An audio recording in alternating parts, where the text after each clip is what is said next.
Live from Global British Columbia, the Noon News Hour with Sophie Louis. It's your money, honey, so spend it wisely, save it wisely. It's a new book out by Laura McDonald and Susan Meisner, and the authors join us in studio today. Thanks for coming in. Thanks for having us.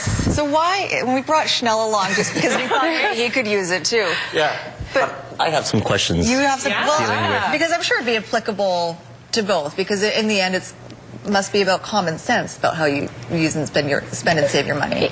We believe the basics of personal finance and investing, I mean, they aren't gender specific, but the way to communicate them is what we're trying to do here with a very feminine tone, a conversational voice, like girlfriends talking to one another. So that's where we've changed up the messaging. Is there something about women, though, that that you thought that they needed something like this, or are they not investing or saving their money wisely? Well, I think women are naturally great savers. I mean, I've worked in the investment business for a long time, and I was very concerned that I wasn't seeing more women coming to the table to talk about their money. I was still, for the most part, dealing with men. So, you know, we really wanted to do was make financial information more relatable, more accessible, more like Laura said, you know, girlfriends talking to one another. I guess one of the things I was going to ask you was I try to give some, I mean, I'm the wrong person to give money advice, but like something that's common sense, like a TFSA, which is one of the best uses out there, and I try to convince my sister or friends to look into it, and it's still something they don't push towards, even though it's just a simple tool that they can use to invest their money. The first step, I guess. Yeah, no, we have a website called goldandgirlfinance.ca, and that's what, we have quite a following through that, and that's what led to the book, It's Your Money, Honey. So what we were finding is women were saying it fit into their everyday lives going to the website, and they were doing it already with parenting sites and trend sites. So to be able to seamlessly have this in their inbox helped and got them engaged into thinking about TFSAs and RRSPs, and that led to the book. We wanted to offer something you can, you know, tuck in your bag, bring on the subway with you, use as sort of a guide, a financial survival guide. You talk about the power of the purse. What is that? Well, women are typically have been seen as great consumers, and they have a lot of economic power because they're handling the household budgets, they're spending the money, they're allocating the resources.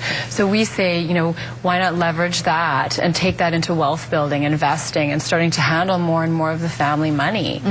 Do you see a shift then, I guess, I don't know if this sounds right, but more women are taking control of the household finances. More and more women are working these days, and more women are not getting married, and they're just supporting themselves. So is there that kind of a shift as well that you saw in your business and that you see on your website as well? I think there's definitely more wealth that's being controlled by women, and the statistics are indicating as such. You know, getting married at later years, older women inheriting money or taking over the finances if a spouse passes away. But, you know, the research, there was a study called Women Want More that said women are still the most dissatisfied with the financial services industry than any other, because something is not connecting with them. So we're trying to more effectively connect women with the financial services community and get them more involved and engaged. Is it harder to convince women to invest in the stock market? Well, I think women are very interested actually in the stock market, and one of the things we talk about in the book is, you know, your everyday purchases affect, you know, a company's bottom line. So, you know, in the span of an afternoon, you could be interacting with 17 publicly traded companies without even realizing it, whether it's Starbucks or Lululemon. So, you know. Yeah, I guess when you put it that way, it does suddenly, the light bulb goes off in my head. Yeah, so it's all about looking in Starbucks coffee, really. Thank you so much for coming in. It's called It's Your Money, Honey, and you can find out more information at the website that Laura mentioned as well, goldandgirlfinance.ca. Well, the Grammy Awards celebrated music